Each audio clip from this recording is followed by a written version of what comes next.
Bienvenue à tous.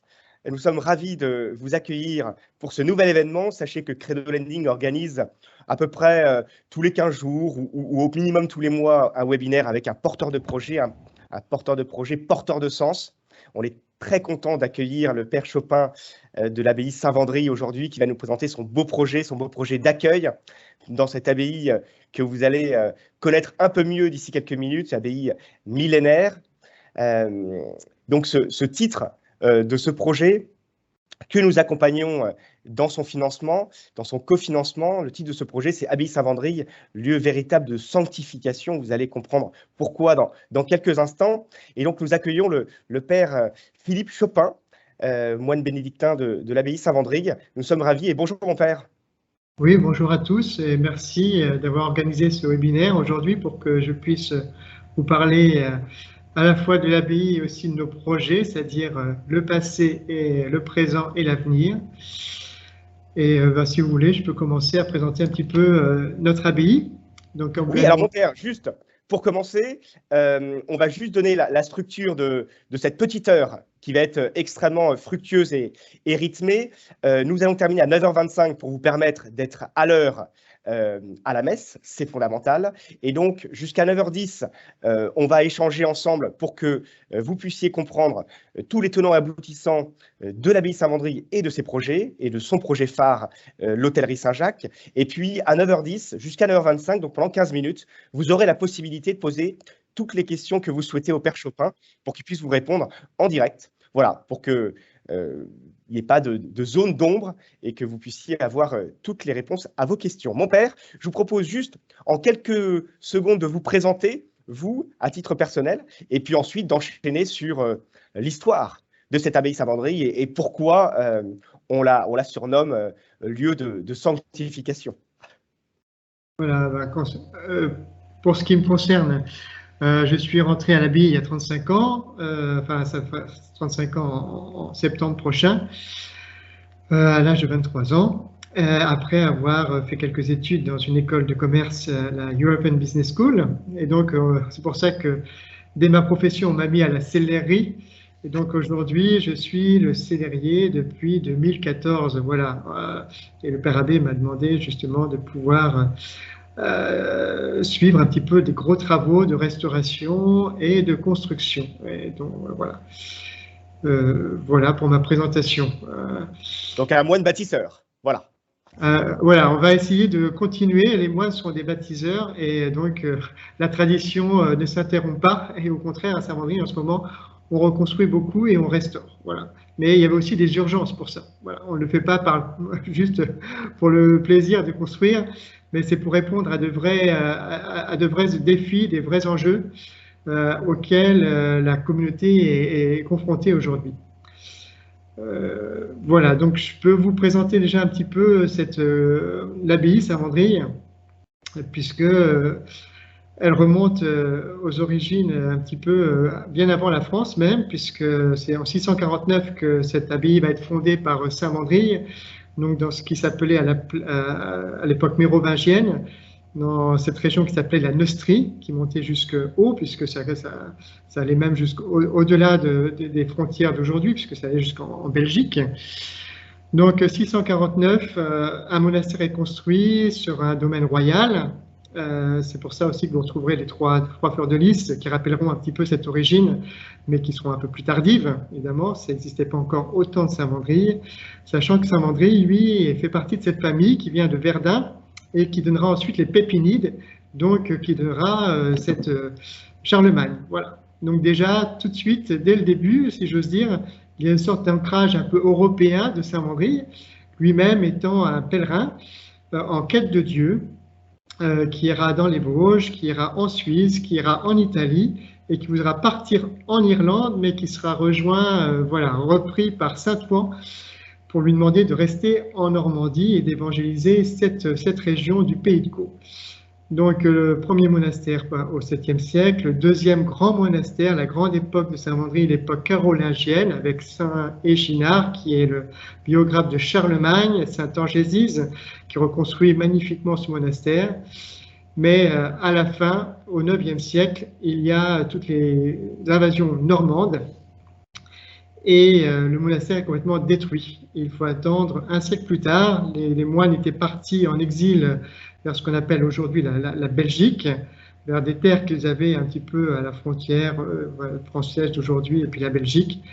Et ils reviennent donc au début du XIe siècle. Et c'est là qu'on a les premières constructions qu'on peut toujours voir ici à Saint-Mandry, puisqu'on a une petite chapelle dans le haut du parc qui s'appelle la chapelle Saint-Saturnin, en référence à Saint-Cernin de Toulouse, et aussi notre réfectoire qui sera bientôt millénaire en 2027, puisque 2027, la construction de ce réfectoire qui est toujours utilisé, on pense le plus ancien réfectoire en usage en Europe aujourd'hui pour une communauté monastique. Voilà. Et au cours des siècles, donc, il va y avoir des démolitions, des reconstructions. Il y a un monastère médiéval avec une grande abbatiale du XIIIe, XIVe siècle, avec un très beau cloître qui garde encore sa galerie du XIVe, mais elle va être reconstruite sur 3 côtés au XVIe siècle. Et puis, au XVIIe siècle, la grande réforme mauriste qui détruit les bâtiments médiévaux pour reconstruire ces grands bâtiments, donc ce qu'on appelle dits mauristes, voilà, là où sont toutes les cellules. Puis vient la Révolution française et la vente de tous les biens ecclésiastiques, donc tous les monastères. L'abbaye est vendue et l'église devient carrière de pierre. C'est pour ça qu'il n'y a que plus quelques ruines grandioses et qu'il a fallu trouver une église. Voilà. Les moines reviennent un siècle après la Révolution française, en 1894, et sont déjà prêts à reconstruire une église gothique, néo-gothique, comme on faisait aussi au XIXe siècle. Malheureusement, les lois contre les congrégations en 1901 oblige la communauté à repartir en exil en Belgique, là où se trouvent déjà de nombreuses congrégations religieuses. Et c'est pour ça que nous cherchons déjà un autre lieu où un peu plus d'espace qui nous permettra de fonder un monastère au Canada, à la frontière américaine. Voilà, Saint-Benoît-du-Lac, qui est un grand monastère aujourd'hui de notre congrégation. Je n'ai pas dit ça, mais la Saint-Vendry fait partie des 3 congrégations bénédictines qui existent en France, et c'est la congrégation de Solesmes auquel nous sommes rattachés, à laquelle nous sommes rattachés. Donc les moines repartent en 1901 et ne pourront revenir qu'en 1931. 1931, ça faisait pratiquement un siècle et demi que les moines n'avaient pas pu habiter dans leur abbaye. Les propriétaires laïcs n'ont pas pu l'entretenir très bien. Même ont encore amplifié un petit peu les destructions. Je pense au bâtiment S, qu'on doit reconstruire bientôt pour l'infirmerie et la bibliothèque. Et donc, ce qui se passe, c'est que de grands chantiers sont commencés en malheureusement, arrive la guerre, 1931 à 1939, on n'a que 6 ans, enfin 8 ans. Et à la fin de la guerre, le monastère est bombardé, donc de nouvelles destructions, si bien que dans les années 40, enfin qui suivent la guerre, et 50, on ne pense qu'à réparer les dommages de la guerre et que tous les autres chantiers sont en attente. Voilà. Donc ça, c'est un petit peu pour vous dire. Et donc aussi, Saint-Mandry, donc c'est un monastère qui est très vieux, mais aussi une terre des saints, puisqu'on a l'avantage, la responsabilité de poursuivre une vie de sanctification, puisque nous sommes, je pense, un des rares monastères au monde à pouvoir avoir 40 saints, et donc en tout cas peut-être le seul à pouvoir avoir une Toussaint, la Toussaint de Fontenelle, qui est célébrée tous les ans le 1er mars, pour tous les saints moines de Saint-Vendry. Voilà. En plus des grands saints, Saint-Vendry, Saint-Ansbert, archevêque de Rouen, Saint-Wulfranc, qui est le premier évangélisateur des Frisons, etc., qui sont des grands saints de l'abbaye. Et le dernier est Louis-François Lebrun, qui a été béatifié par Jean-Paul II, martyr de la Révolution française, qui était à Saint-Vendry au moment où l'abbaye a été vendue. Voilà. Je ne sais pas si déjà sur cette présentation, ça vous paraît assez clair. C'est impeccable, c'est impeccable. On verra dans les questions-réponses si nos participants souhaitent entrer dans un peu plus de détails, mais c'est en tout cas un beau panorama. Alors, si on veut faire un zoom sur votre communauté, mon père, et présentez-nous celle d'aujourd'hui. Donc la communauté aujourd'hui, on est sur place 26 moines. Il y a quelques moines qui vivent en ermite ou qui sont prêtés comme un aumônier à côté. Avec le plus jeune à 26 ans, le plus âgé à 96. Et en gros, on se répartit sur la trentaine, la quarantaine, la cinquantaine et soixantaine. Enfin, on est assez bien répartis sur tous les générations. Les générations, voilà. Donc, c'est plutôt une communauté jeune aujourd'hui par rapport à d'autres communautés qui, malheureusement, ont plus de mal à recruter. Et puis, nous avons beaucoup de jeunes qui viennent. Donc, là, on a eu encore 3 stagiaires l'année dernière. Donc, on espère que d'autres rentrées pourront se faire en 2022 et au-delà. Voilà, pour la communauté. Donc, c'est une communauté qui vit du travail de ses mains, puisque vous savez que depuis 2016, nous faisons de la bière. Nous sommes la seule abbaye en France qui ont des moines brasseurs, puisque la bière est faite sur place avec 3 moines brasseurs et puis toute la communauté qui travaille à ce beau projet. Nous avons aussi une boutique qui attire beaucoup de gens. Il faut savoir que l'abbaye Saint-André donc, est au bord de la Seine, sur la route des abbayes, près de ce tourisme fluvial qui va de Honfleur à Paris. Donc on a beaucoup de touristes, beaucoup de passages à Saint-André. Et aussi pour voir ce monument historique, puisque tout le domaine est classé. Donc les moines travaillent surtout à la boutique, à la brasserie. On a aussi un atelier de restauration de tableaux. Et puis beaucoup de moines sont liés avec justement l'accueil, soit les touristes, il y a des possibilités de visite, mais aussi surtout l'accueil pour des gens qui viennent faire des retraites, une journée, plusieurs journées, en principe au maximum une semaine. Voilà. Donc nous avions aujourd'hui, c'est peut-être Très bien. Voilà, puisque ça représente vraiment, on a quand même à peu près, je pense, 36 000 repas par an juste pour les hôtes. Donc ça représente quand même beaucoup de gens qui viennent et qui ne sont pas là juste pour venir à un office, mais qui déjeunent, qui couchent. Et donc, nous avons une hôtellerie intérieure pour les messieurs en célibataire, et puis une hôtellerie extérieure pour les dames, les couples, les familles. Voilà. Mais on a aussi une grosse demande pour des groupes de jeunes surtout. Et aujourd'hui, on avait une maison qui était, 3 anciens appartements dans une maison à côté de l'abbaye à 300 mètres, et qui était devenue vétuste. Et aujourd'hui, avec les normes de sécurité, etc., on peut pas du tout même, sans se mettre en difficulté, s'il arrive un accident, accueillir des groupes dans ces logements-là. Donc, le projet a été de répondre à cet appel. Hein. C'est pas pour susciter une demande, mais on a une forte demande de groupes aujourd'hui qu'on ne peut pas satisfaire. Donc, le choix a été fait de démolir cette construction qu'on avait sur un beau terrain avec une superbe vue. Il faut aussi rappeler que Saint-Mandry est dans le parc régional des Boucles de la Seine normande. Donc, on a ce terrain en bord d'un marais avec des chevaux de Camargue et aussi des bœufs d'Écosse, avec tout un écosystème qui est protégé, mais qui est très beau. Au pied du pont de Bretonne, là, qui permet donc de rejoindre l'autoroute A13, donc très facile pour tout ce qui est l'ouest parisien, Paris, Yvelines, etc., pour venir chez nous. Et donc le projet de construire par rapport avec tout ce que une vraie hôtellerie, une grande hôtellerie.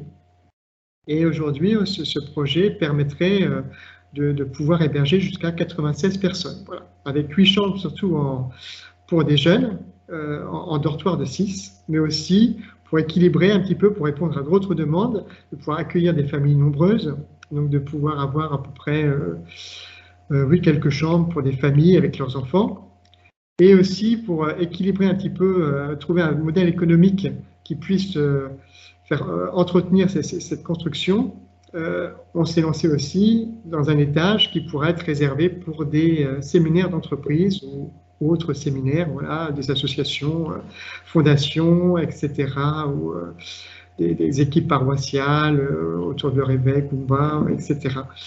Donc avec 11 chambres qui sont voilà, ce qu'on appelle un petit peu des chambres confort avec des sanitaires complets. Et surtout, aussi dans cette hôtellerie, de disposer d'un ascenseur. Aujourd'hui, à la fois les moines et les hôtes, s'ils sont un peu handicapés, s'ils sont âgés et qu'ils ne peuvent pas monter l'escalier, ben on ne peut pas les loger.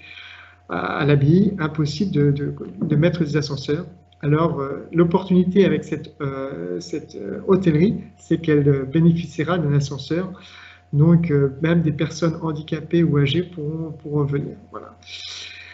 Après, on a soigné la construction de cette nouvelle hôtellerie, en voulant qu'elle s'intègre, évidemment, parce qu'elle est proche d'un monument historique et dans un parc régional protégé, donc avec des matériaux nobles.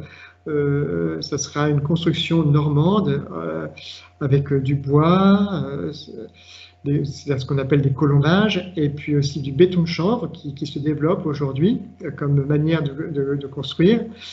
Ça sera aussi des briques creuses. On a aussi une station d'épuration tout à fait moderne. Et puis, on a pensé aux nouvelles énergies. On a recherché la chaleur de la terre avec 8 forages, du géoforage pour chauffer cette grande hôtellerie. Voilà. Une hôtellerie donc, qui se dispose en U, avec un très grand bâtiment, une sorte de bâtiment de maître, un petit bâtiment sur la gauche plus petit, et sur la droite avec une vraie chapelle, avec son petit clocheton, pour voilà, que l'aspect religieux, la possibilité de prier, de pouvoir faire des célébrations pour des groupes qui souhaitent avoir une certaine autonomie, indépendance, même si on souhaite évidemment, à proximité de l'abbaye, qu'elle puisse profiter aussi des offices de l'abbaye, enfin de notre vie de prière, et donc la messe aussi qui est le cœur de notre vie, de notre journée. Voilà. Ça pour le projet. Donc ça s'inscrit vraiment dans une demande qui nous est faite, d'y répondre. Et voilà plusieurs années, donc on a précisé les objectifs de ce projet et aujourd'hui, il avance bien. Et on espère pouvoir ouvrir cette hôtellerie cette année, peut-être autour de Pâques. Il y a encore beaucoup de travaux à l'intérieur des bâtiments. Donc il s'inscrit dans le projet financier s'inscrit dans un projet qui s'appelle plus largement projet Bathildis. Bathildis, ça vient de Sainte Bathilde, qui fut notre grande mécène au 7e siècle, hein, mariée avec Clovis III, si je ne me trompe pas, et qui a beaucoup aidé les monastères, dont Saint-Vendry, voilà, qui a connu Saint-Vendry. Donc, sous son patronage, on restaure aujourd'hui l'ancienne abbatiale, le cloître, cette nouvelle hôtellerie Saint-Jacques, et dans les prochaines années, la reconstruction d'une bibliothèque et aussi d'une grande infirmerie avec un ascenseur pour les moines âgés de pouvoir vivre toute la vie avec le reste. Voilà. Donc, grâce à cette campagne de fonds pour trouver des dons pour tous ces projets, dont cette hôtellerie, depuis 4 ans, on a eu la grâce, le Seigneur nous a mis voilà, sur nos pas des grands bienfaiteurs qui ont pu financer une grande partie déjà de nos projets. Et en tout cas, pour l'hôtellerie Saint-Jacques, nous avons pu récolter plus de 6 millions d'euros, voilà, 6 millions 100 à peu près, et pour un projet autour de 6 millions 6 aujourd'hui. Et donc, pour terminer ce projet, nous vous proposons voilà, de pouvoir, grâce à Credo Lending, nous aider par un prêt pour terminer voilà, ces travaux. Et puis aussi vous associer en même temps à cette belle aventure. C'est ça qui nous a intéressés par ce projet Credo Lending par rapport à un prêt bancaire qu'on aurait pu avoir auprès d'une banque.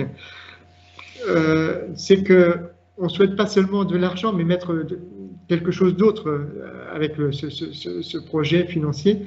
C'est-à-dire vous associer vraiment, vous faire connaître le projet, comme je viens de vous le présenter tout de suite, mais aussi ce qui va en découler, les fruits de ce projet. Aujourd'hui, donc, de nombreuses associations, écoles souhaitent vraiment pouvoir faire bénéficier les enfants d'une journée spirituelle. Vous voyez, dans notre monde matériel, il faut se rappeler qu'on a une âme, qu'on est fait voilà, pour Dieu, qui nous a créés pour lui, pour vivre une relation d'amour. Et aujourd'hui, on a besoin de se rappeler qu'il y a cette dimension spirituelle qui est très importante dans notre vie pour vivre heureux. Et je pense qu'une ou deux journées, ou un peu plus, permet à différentes personnes, mais spécialement aux jeunes, de se rappeler cette dimension spirituelle et qu'ils sont faits pour avoir une vie heureuse et que, quelle que soit leur vocation, leur choix de vie, vivre sous le regard d'amour de Dieu, ne peut que les épanouir et les consolider un petit peu dans des belles valeurs de fraternité, de partage, de fidélité, et puis de prière, d'union à Dieu. Voilà ce qu'on veut apporter comme fruit. Je pense que c'est important dans notre monde très matérialiste par rapport à d'autres époques même. Hein. Aujourd'hui, il y a vraiment un combat pour ça, je pense. Et je pense qu'une communauté religieuse comme la nôtre, monastique, ouvre de nouvelles perspectives à chacun, qu'on veuille ou non avoir une vie après religieuse ou de prêtre. Ça s'adresse même à des gens qui veulent construire une famille aujourd'hui, de pouvoir construire cette famille dans cette relation à Dieu, dans la prière. Voilà. En tout cas, c'est ce que nous, on souhaite témoigner et transmettre. Voilà. Donc je pense que voilà, et ça, on voudrait pouvoir en parler avec pendant les 5 ans que va durer le remboursement de ce prêt, vous faire partager un petit peu nos joies, justement, avec les groupes qu'on va pouvoir accueillir. Déjà, vous montrer un petit peu à quoi va ressembler cette hôtellerie une fois qu'elle va être complètement terminée, qu'elle va être meublée. Il y a beaucoup de petits détails à organiser en ce moment, hein, pour la vaisselle, pour la lingerie, pour les personnes qui vont nous aider à entretenir ce bâtiment. Pour l'accueil aussi, il y a un couple d'Oblats qui s'est proposé, voilà, pour nous aider dans cet accueil. Donc tout se met en place et si on peut en faire participer des personnes d'une manière plus proche, ça nous fera vraiment, ce sera pour nous une grande joie. Voilà. Oh, merci mon père, vous avez tout dit.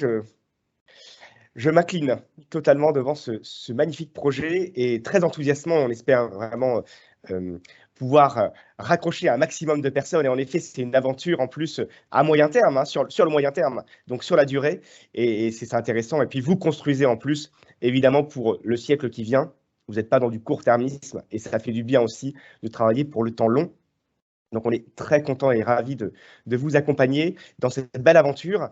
Alors, d'une manière très concrète, ce prêt se souscrit sur credolending.fr. Vous allez cliquer sur le projet de Saint-Vendry qui est présenté donc sur le site et avec le bouton « Je souhaite investir » et puis une inscription, 2 pièces justificatives, une pièce d'identité et un RIB pour percevoir les remboursements et les intérêts de ce prêt. Et puis, une souscription avec le choix d'un montant, évidemment, le minimum étant 500 €, le maximum étant 500 000 €, le moyen de paiement, chèque, virement ou carte bleue quand on est en dessous de 2 000 €, et puis la signature du contrat obligataire, c'est extrêmement simple pour la souscription. Et ensuite, vous rentrez dans l'aventure en tant qu'investisseur. Alors, vous serez convié, comme le dit le père Chopin, sur place, en tant que prêteur-investisseur, donc proche de cette abbaye Saint-Vendry. Vous serez convié sur place pour voir concrètement ce que vous avez financé, et donc entrer vraiment dans cette relation de circuit court, hein, cette relation directe entre le financeur et le financé, qui est très vertueuse, puisque ça amène des valeurs comme la responsabilité, la transparence, l'engagement, cette volonté de comprendre ce qu'on fait avec son argent, puisqu'on a tous la responsabilité morale de son épargne, on le sait tous. Et puis, pendant ces 5 ans, vous allez percevoir des échéances semestrielles. Donc, tous les 6 mois, vous allez toucher des intérêts à hauteur d'1,2% par an. Et puis, le remboursement de votre capital en amortissable. Donc, vous êtes le prêteur, hein, vous êtes comme la banque, et donc vous allez prêter, donc vous allez recevoir les remboursements donc, tous les 6 mois pendant 5 ans. Et donc, il y aura 10 échéances, hein, puisque 2 échéances par an. Et à chaque échéance, vous allez recevoir un document, un reporting, un rapport donc d'une page très précise, très fructueuse, qu'on va travailler à chaque fois avec le père Chopin et avec sa communauté pour vous donner l'actualité des 6 derniers mois, les perspectives des 6 prochains mois, et puis un focus très précis sur les fécondités, les fruits du projet sur les 6 derniers mois, au regard d'un prisme assez novateur dans le milieu financier, puisqu'on va avoir un regard sous le prisme de la doctrine sociale de l'Église avec ses différents principes. Le grand principe qui est la dignité de la personne humaine, mais ces principes qui en découlent, qui sont le bien commun, la subsidiarité, la participation, la solidarité et la destination universelle des biens. Donc on va regarder à travers ce radar comment ce projet a été fructueux ces 6 derniers mois. Et donc tous les 6 mois, vous allez avoir cette actualisation. Et pour tout vous dire, c'est assez enrichissant. Et en tout cas, ça donne un certain envie à suivre ce type d'investissement. Et donc voilà, sur 5 ans, donc, vous allez rentrer vraiment dans l'aventure Saint-Wandrille. Et puis, vous êtes des moines bâtisseurs, mon père. Vous avez plein de projets, on l'a vu, on l'a entendu il y a quelques secondes, avec notamment ce projet d'agrandissement de cette aile avec la bibliothèque qui se construit, avec un ascenseur qui va permettre aux moines évidemment plus âgés de pouvoir accéder à l'ensemble des différents services, et puis avec cette infirmerie. Donc il y a ce projet donc, dans ce nom Bathildis, qui est vraiment en cours. Et puis il y aura potentiellement aussi des projets de développement, peut-être sur l'activité économique comme la bière. Enfin bon, il y a plein de projets qui vont venir. Et donc, cette communauté d'investisseurs qui se crée autour de ce projet, ce prêt Credo Lending, eh bien, voilà, et là aussi pour éventuellement pouvoir vous accompagner sur d'autres projets derrière. Donc, voilà, on rentre dans une aventure sur le long terme. Et c'est ça aussi qui est plaisant pour les investisseurs, les prêteurs et Credo Lending. Il est 9h03, on est parfaitement bon. Moi, je voulais savoir, mon père, pourquoi ce nom de Saint-Jacques? Pourquoi avoir baptisé cette hôtellerie Saint-Jacques? Expliquez-nous quand même la genèse de ce nom. Alors, Saint-Jacques, ça fait référence à Saint-Jacques le Majeur. Il faut dire que l'hôtellerie se trouve à un lieu dit qui s'appelle le Clos Saint-Jacques. Et au Moyen-Âge, il y avait pas loin de ce Clos Saint-Jacques une léproserie qui appartenait évidemment à l'abbaye, où des malades étaient soignés. Donc, on a gardé ce nom qui est lié depuis des siècles voilà, à l'accueil de malades, pas très loin de l'abbaye. Voilà, il y avait plusieurs lieux d'ailleurs autour de l'abbaye pour plusieurs léproseries, si j'ose dire. Il y en avait au moins 2, j'en connais au moins 2, dans un autre endroit, juste de l'autre côté aussi de nos murs. Et en tout cas, il y avait celle-là, cette léproserie qui a été détruite aussi au moment de la Révolution. Mais le lieu a gardé ce nom. Voilà, Clos Saint-Jacques, et c'est sur ce terrain que va être construite cette nouvelle hôtellerie. Voilà, tout simplement. Parfait. Et avant de laisser la parole à nos participants, s'ils souhaitent poser des questions, la question qu'on pourrait se poser en tant que prêteur, en tant qu'investisseur, c'est comment, avec quel modèle économique l'abbaye Saint-Wandrille va permettre de rembourser ces différents investisseurs. Donc, évidemment, nous avons la réponse ici, mais mon père, je vous laisse juste répondre à cette question d'une manière extrêmement simple et efficace.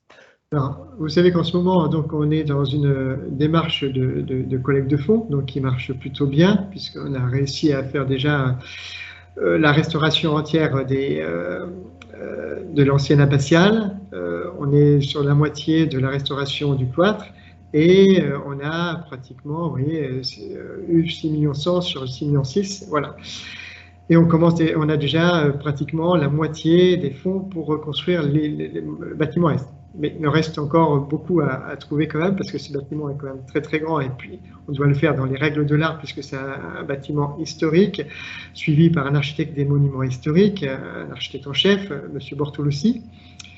Mais c'est une collecte qui se présente plutôt bien. Et puis à côté de ça, comme je vous en avais parlé tout à l'heure, il y a le travail des moines, qui sert évidemment à l'entretien de la communauté, à pouvoir manger, se coucher, se chauffer, et puis entretenir les bâtiments. Donc ça fait partie aussi, suivant ce qu'on aura à côté ou pas. Vous savez aussi que la communauté donc, est reconnue depuis 1993. C'est une communauté religieuse reconnue par l'État. Et à ce titre, elle peut recevoir des legs et aussi des donations en franchise de droit. Donc beaucoup de personnes, enfin régulièrement, en tout cas tous les ans, on peut recevoir comme ça des héritages en franchise de droit qui nous aident pour tout ce qui est un petit peu exceptionnel. Et donc, je pense aussi que ces sommes nous permettront aussi de pouvoir faire face aussi aux échéances